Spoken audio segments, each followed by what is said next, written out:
Welcome back to Irons United for another gift of the gab. It has been a while, but we are back and it is coming to the end of the season. We have the typical people on, still to my right, and we have a guest all the way from LA, James Longman. James, how you doing, mate? You okay?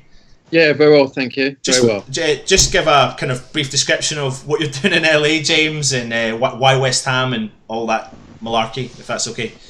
So I work over on the James Corden Show. I'm a co-executive producer on the James Corden Show over here, the Late Late Show, who's obviously a big hammer as well. I've been over here for 3 years. I've been going to West Ham for a long, long time, ever since they had the old porter cabin out front. The shop. The shop. Porter cabin. Yeah. It used to be like Aladdin. Yeah. Aladdin's cabin. My dad used to have a shop around the corner on Barking Road. All my family from that neck of the woods. So it's always been just who I am, West Ham. It's always been in my life and kind of defining in many ways of who I am, I think. So I came out here 3 years. I've still got my season ticket at home. I lend out to various people. And I watch every game here, 7 a.m, often on Saturday mornings, watching for good or, for better or for worse. I was just going to say to you, how do you find that then with the games? But I suppose you're kind of fortunate enough because you do get them quite a lot, do you not? Yeah, you get every game. Yeah. So that's kind of the best thing. The LA time's the worst thing because it is the early kickoffs are 4:30 a.m. The 3 p.m. kickoffs are 7 a.m. Yeah.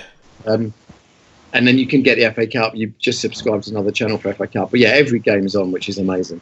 And I suppose Saturday kickoffs are a rarity these days as well, to be fair. So how does that impact you then, James? Yeah, well, it all depends. I've now got a little baby, so I'm kind of up early anyway.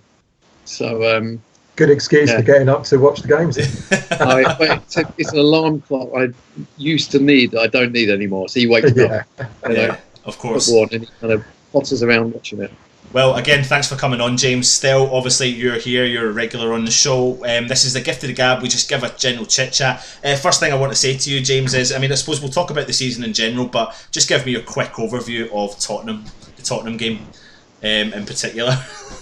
Well, that was delightful in many ways. There's always obviously, there's always a certain glee beating Spurs, and we always seem to beat them, especially the last few years, I guess, in significant moments for them, whether they're going for a Champions League place, or going for the title the other year, or even, the first match to lose in a new stadium. We turn up for those big events, which is both brilliant and frustrating. Yeah. In equal measure. I was at that game, James, and the atmosphere in the West Ham end. I've got to give it to them. It's a lovely stadium. There's no denying it. But we made that stadium rock with the fans there. The atmosphere there was unbelievable. And you're right. Tottenham don't like us turning up, especially at times when they're going for things. Turns their season over. Isn't it a weird thing though that West Ham have become that team that we play up to those occasions that the last ever time at Highbury, the first ever game at Emirates, the first game at the new Tottenham Stadium. What is it? What is it with West Ham? We know the consistency is the biggest problem with our club and our form. What do you put that down to, James? Is it?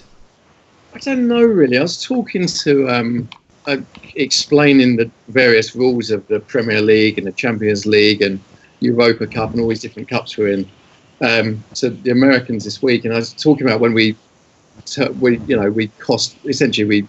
Man U from winning the title many years ago. And the fact that they're still amazingly bitter about it.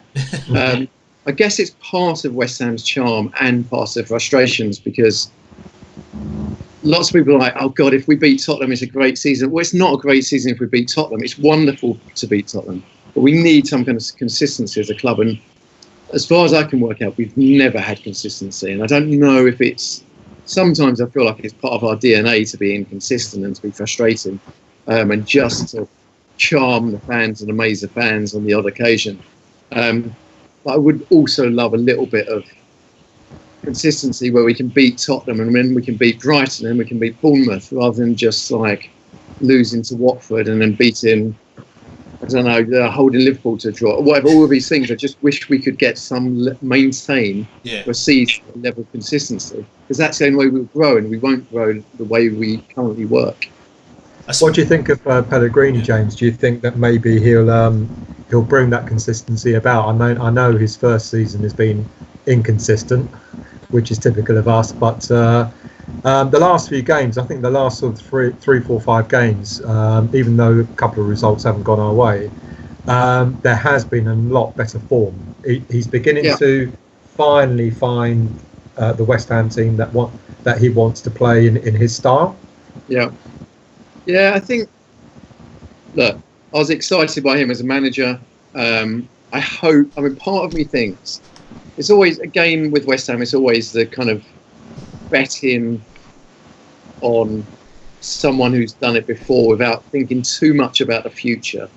Pellegrini is a great name, and we're very well versed in buying big names that have previously been excellent and maybe have lost form a little bit. And the fact he'd gone to China made me think, maybe he's being put out to pasture a little bit. And I don't agree with all of his decisions. I think sometimes tactically we're really naive. When the first few games of the season, when we're constantly playing that high line and getting caught out, there's moments like that when you think, is he past it? But I think there's just enough in there to make me think he has got a future with us.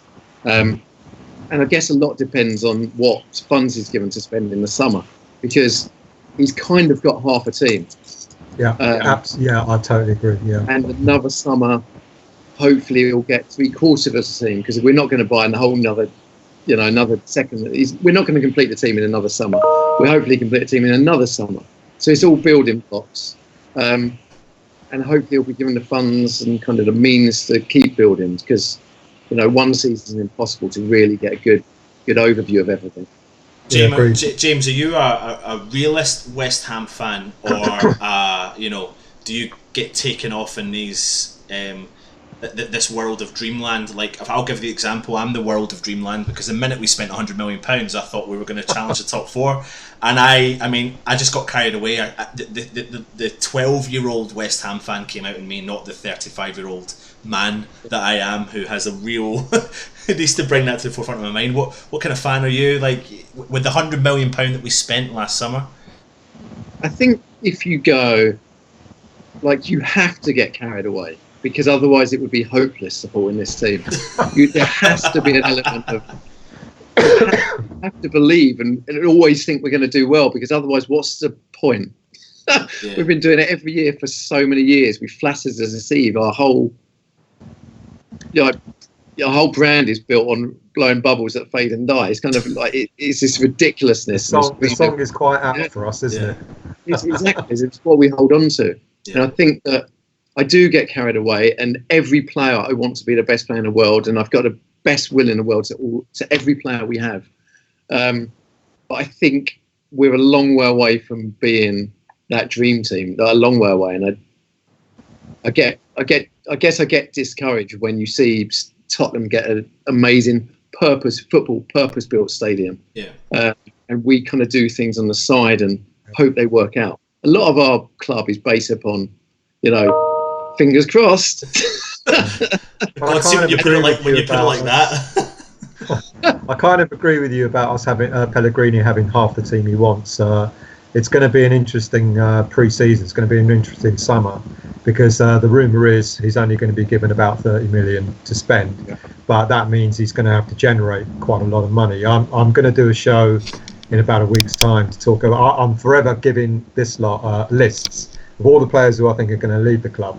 And I finally decided to put it on video to bore the tears out of all of them.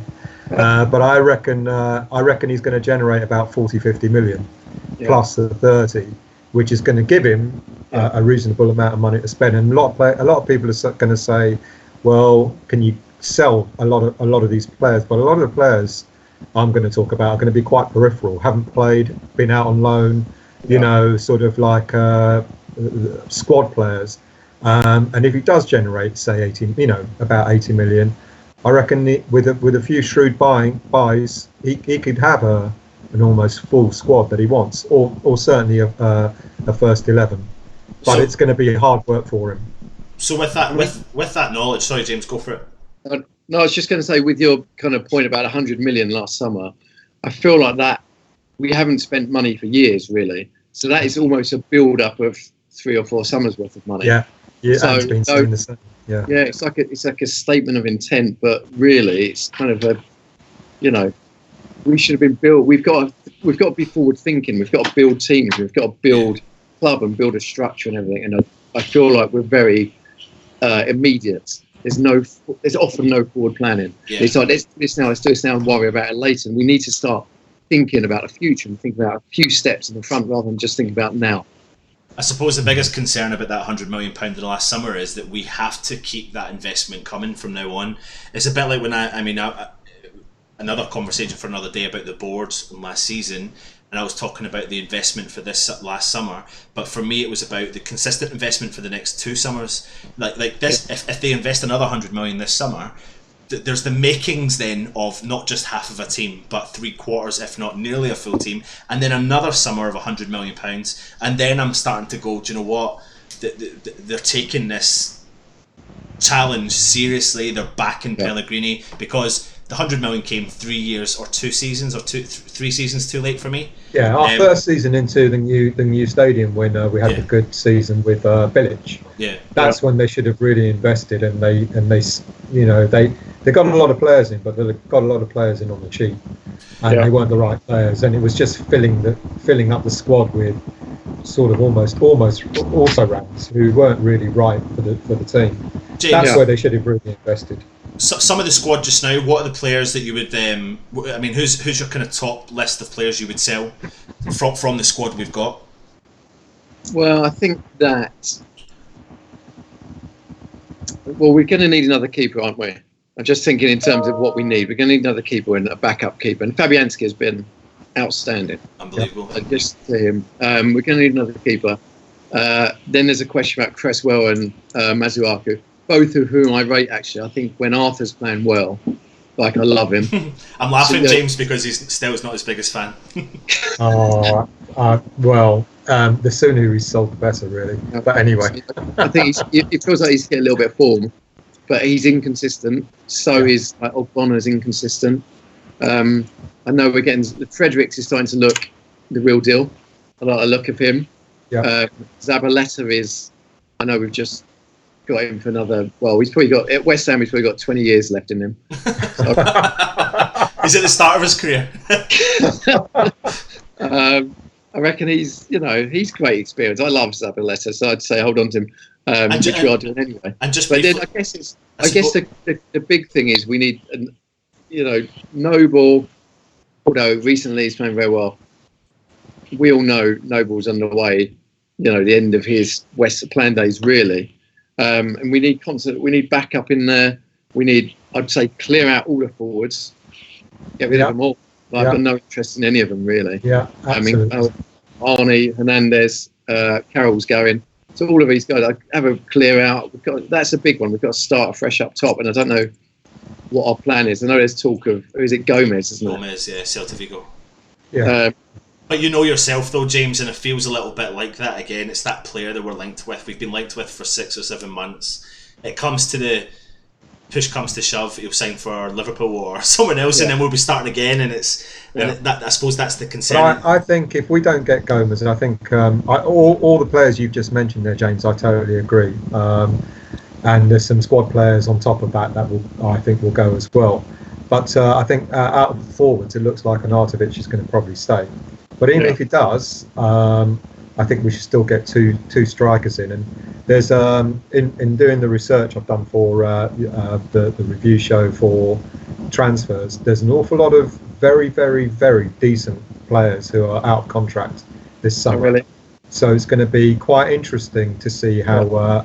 Because I totally agree with you. If it were me, I would have all 4 strikers go as well. But it seems to me Arnautovic is going to cling on because there's going to be no one else that's going to want him, to be honest. Yeah. One of those players that is out of contract this summer is Origi, who has just helped Liverpool. I know he's not, but at one point I think he was a player. Well, I suppose who wasn't linked to West Ham at that in their career, but get given a run of games, you can see what they are capable of. When was the last time West Ham had prolific goal scorers? I mean, obviously, let's talk about Dean Ashton. He had that potential. I mean, how gutting was it when his career ended? You know. I mean, it's in the 80s, mate. I've spoken about that with Corden actually quite a lot here, and one of the execs, Ben Winston, is a big gooner, and we kind of spoke about that. And the reality is, Ashton wouldn't have stayed with us if he had continued that form. He would have been at Arsenal, he'd have been at Man U, would have been at Liverpool. He wouldn't have stayed with us. But he was it was a huge loss for us because he was a great forward. Yeah. And I get before that, you're looking at probably Hartson and Kitson, aren't you? Yeah. Yeah, and I suppose even I mean they were prolific for what, half a season to a season nearly. And then before that is COYI and McAvenny. Yeah. And then you go, if you think about, I mean, Barney's a difficult one because essentially he completely derailed our season. Yeah. And what was it? You know, it's a terrible start, a great December, and I know one player shouldn't influence so much, but it seems like he did influence the whole dressing room. And you know, we're looking at the Wimbledon loss, which just, you know, killed the whole season for me in many ways. But then you look at the other side of Arnie, it's like he's the only player who creates for us, and on his day he's kind of unplayable. Yeah. So I on the fence, I go back and forth with him because I think he's let us down. Like he's let the club down. He's let himself down. His brother, his agent, he's probably let him down because he hasn't pocketed $1 million in transfer fees. Yeah. So, you know, and then the other side of it is in January, if China really wanted him for whatever was being offered, we're not going to get that money for him now. So it's kind of it's a real stick or twist with him, and I don't really know what the answer is. What do you guys think? It's kind of like the first time I feel like we've had to manage an ego. Sorry. Not the first time we've had to manage an ego. West Ham are making that transition with players and the purchases that we're bringing in. So it's like, you know, we want to go and buy that top level player that's maybe above the Arnautovic, but we can't. So we've got to drop to the player that's got the attitude, the Payets of the world, because no one else was going to sign Payet. Arnautovic is of the world because no one else was going to sign Arnautovic. And then it's getting a manager that can manage those egos and maintain those egos for and you know, you look at Man City's, you look at Liverpool's, they can attract these big top players and they can manage them because they're used to doing that over decades of domination, apart from Man City who throw money at their side, and Tottenham develop the youth. That, you know, it's just that I think West Ham are struggling with transition, trying to take it to that next stage and faltering. I think we've got a manager that can manage egos because you look at the way Bilic managed the Payet situation, which totally destroyed Bilic. Yeah. You know, as soon as Payet left, he was a shadow of his own self, Bilic, afterwards, and it really affected the team. The Payet saga affected the team, and then Bilic's forlorn attitude affected it even more. Whereas Pellegrini, he's kind of done it the best way he can with Arnautovic. He basically said, if I get someone in, you can go, but if I don't, you're staying. Yeah. Which is probably what happened in the background. So I think we do have a manager that can manage these egos, but I think he's gonna, if he has to keep Arnautovic for next season, I reckon he's going to bring in a player that's going to be up to Arnautovic's level, if not better, so that he can turn around and say, well, I can drop you anytime I need. You know, to not to put him down, but to make him realise it's a team effort and it's not all about one player. And I think that's the problem we've had historically, you know, over the past maybe 10, 15 years, 20 years, we've had the one player, we've had the Di Canio, we've had the Payet, you know, we now have the Arnautovic, who kind of like, you know, sort of almost takes over. Like, and if that player doesn't play well, it feels like the whole team don't. But I think we're getting there because we've got a couple of players already that, you know, we actually played better without Arnautovic, you know, in a few games that he was out. So it's already beginning to show that we don't really need him. But I'm with you, James. I hope he goes, but I can't see it. So for any of you watching, please subscribe to the channel. We only have a couple of minutes left before James has to go. So just to round this channel up, make sure you are subscribing. Get the comments in below. James, what do West Ham? I know we've mentioned quite a lot of positions and a certain amount of money, but if you know you're given this kitty of £30 million that the club are saying, then you sell the players and you bring in, let's just be conservative, 65, £70 million. What are you going to do, James? What should West Ham do, and who would you like to see come in? And if you can't think of a player, just what position? I don't know really. I always think when I always kind of follow people on Twitter who are much better at analysing other players. I'm the man who used to get the newspaper and look at the little bit of gossip and go, "Oh, amazing! We've got this." That'd be the first time I heard about these players. Then there'd be in a Romford Recorder a picture of me with a shirt. So I'm kind of, that's how I like to see it. I like to get the news up. I'm excited about the player. I don't need to go into over-analysing players from other divisions and other leagues because I'm not very good at that. Yeah. So I'm kind of, I trust us. I hope Pelly and the director of football can get it right. Inevitably, you can't. It's impossible these days to have a 100% record, but we just need, I guess, pace. I think is the main thing because and pace, and I'd love to just see some more youth in there. Yeah, to help us out in that world, and not just to go for the Nasris and the Wilshires. And I guess, in fact, Perez is a difficult one because people say how good he is in training. But we just want someone who can, someone who's got a bit new ideas and a bit of pace and a bit of vision. And I know it's very difficult for me to say, and easy for me to say and difficult for a team to get. But I'd just like to see us start to build again, and rather it always feels so random. So I'd like to see some kind of structure and some kind of plan and strategy this summer, so that when we get to next season, we know what we're aiming towards.